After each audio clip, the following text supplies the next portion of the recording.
So today is a class about silence.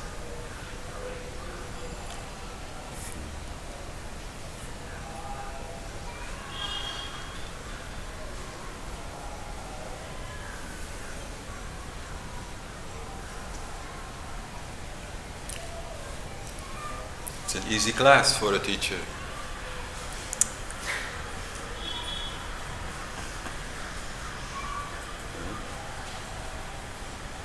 I never prepare anything for this class. Like normally I have some words and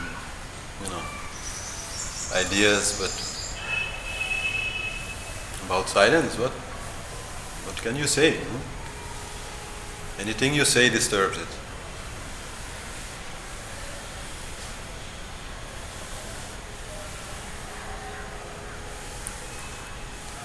Okay, I can talk about it, and we can work with it. Silence is a great tool.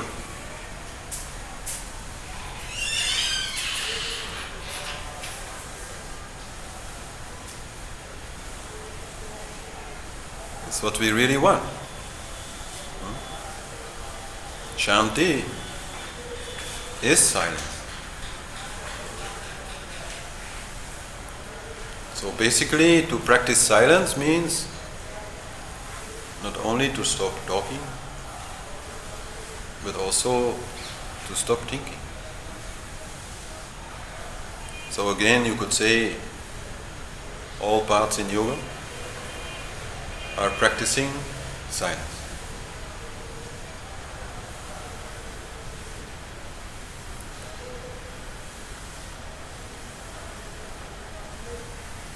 Silence is the self.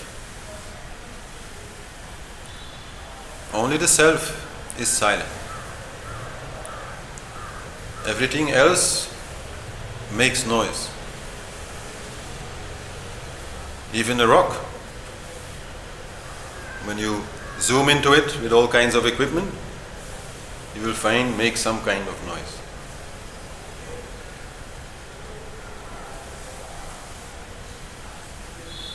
Silence is the emptiness.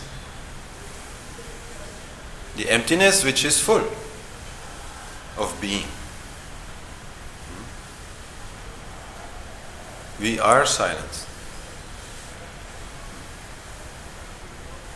Only we usually make too much noise to hear it.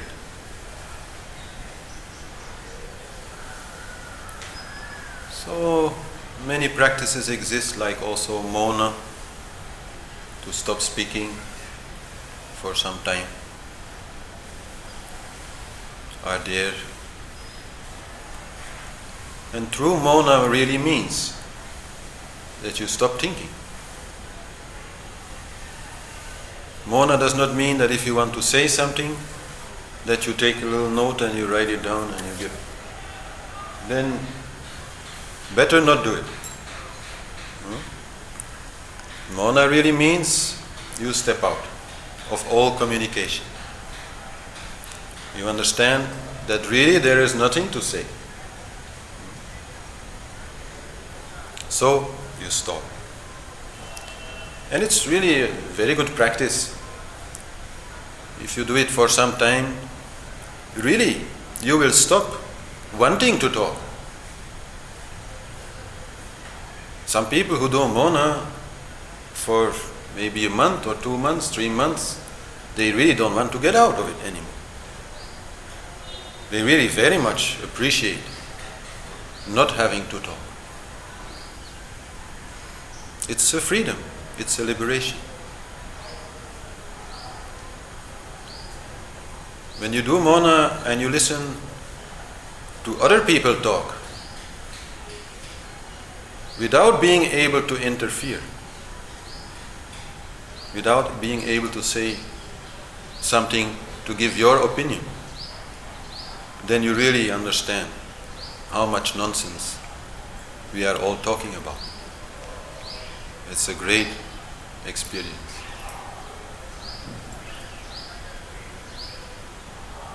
So then you start withdrawing from all that nonsense talk, and you really start going inside. And then you notice, inside also, there's only nonsense talk. Thinking is just talking to yourself. Usually people who are very talkative are people who think a lot. They think so much that they actually have to let this energy come out by talking. So then mauna also leads to understanding this and really resisting this inner speech, this inner dialogue which is going on between different parts of you. The dialogue is between the left and the right side of the brain. Between I feel this, but I think that, for example. And the dialogue is also between the forebrain and the midbrain and the midbrain and the hindbrain.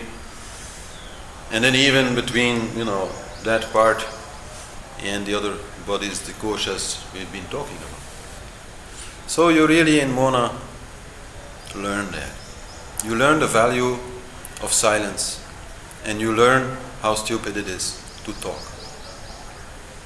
So this is one way to look at silence. But mauna, of course, is a practice which is not easy to do. I mean, it's easy to do, but not easy to do if you are living in the world. Then you have to talk. You have to communicate. So this again is a practice which is more suited for a time where you completely withdraw from life, where you have very little to do. For householders, there are other ways to work with silence, which are also very powerful. And the one which is rather central in this class today is to listen to the sound of silence. There's even a famous song about that somewhere. Huh? I don't remember who wrote that.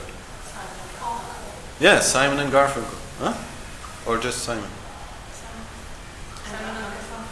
Yeah. So, even though there is all this noise, silence also is always there. For a householder, it's very difficult to find a place where there is no sound.